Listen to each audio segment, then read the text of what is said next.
Biggest challenge na nangyari sa buhay ko, yung mawalan ka ng taong minamahal sa buhay habang nagtatrabaho ka dito sa abroad. Halos sunod-sunod eh. I lost my mom. Am I gonna lose one more? Wala yung mahal sa buhay, yung lolo ko. Yung mawalan ka ng mahal sa buhay, yun ang biggest challenge na nangyari sa akin. Naubos ang savings namin. Wala kaming trabaho. Nagipit. Ang daming nawalan ng trabaho, ang daming nagutom. Sa kahanap ng pagkain, alam mo yung panggastos dahil nga walang live shows, walang trabaho. Last year I found out na I had a brain tumor and di ako nagpatalo, pero at the same time I was prepared to die. Life is very complex.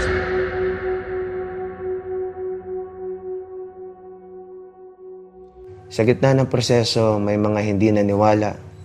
Meron din mga nang iwan. Meron din mga nagsalita ng masakit para subukan itumba kung ano ang iyong mga ginagawa. Ngunit hindi ko sila pinakinggan.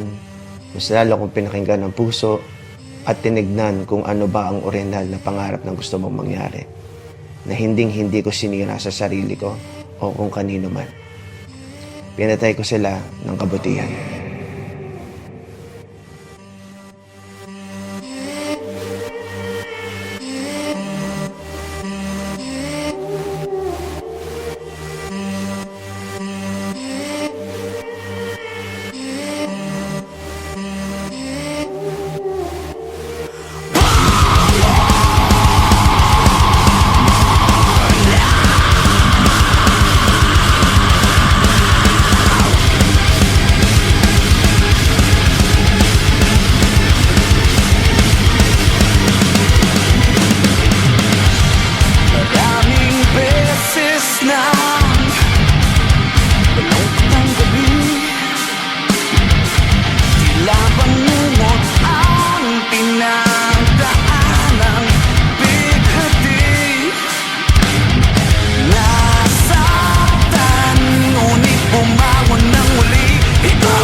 Palag lang kayo, palag lang ang palag. So, you have to stay up, man. Stay strong. Keep going. Laban lang. May laban, may gera. Ito yung panahon na hindi dapat sarili lamang ang isipin. Yung mga kaya pang ibigay, ibigay. Yung mga kaya pang tumulong, tumulong. Yung mga kaya pang lumaban, lumaban para dun sa mga nakalublong na. Kahit papaano, in their own little way, gumagawa sila ng paraan to help other people. Para sa akin, yun yung pinaka mababang punto ng buhay ko. At panalangin sa Diyos ang naging daan upang magbigay sa akin ng liwanag para umangat. Madiskarte tayo mga Pilipino, kaya naniniwala ako na isang araw talaga babangon tayo ulit. Di man ngayon, dumating ngayon, darating din yung panahon mo. A way to overcome this challenge is for us to be out there because love is love. Yes, love is love. Just, I had in my mind that I was going to do it. I was going to be able to do it, and I was going to do it. You know, thank God I was able to do it.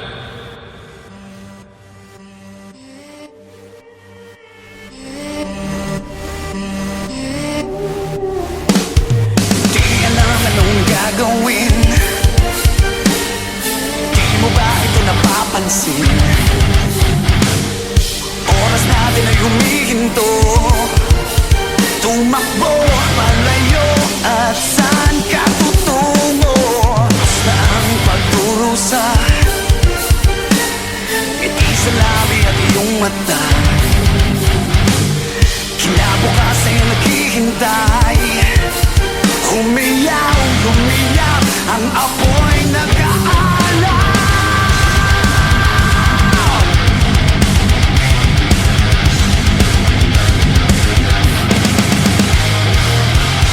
Wala nang pag-asa. Ang araw ay sisikat na. Hindi ka na mag-iisa. Ito ang bagong umaga.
Pag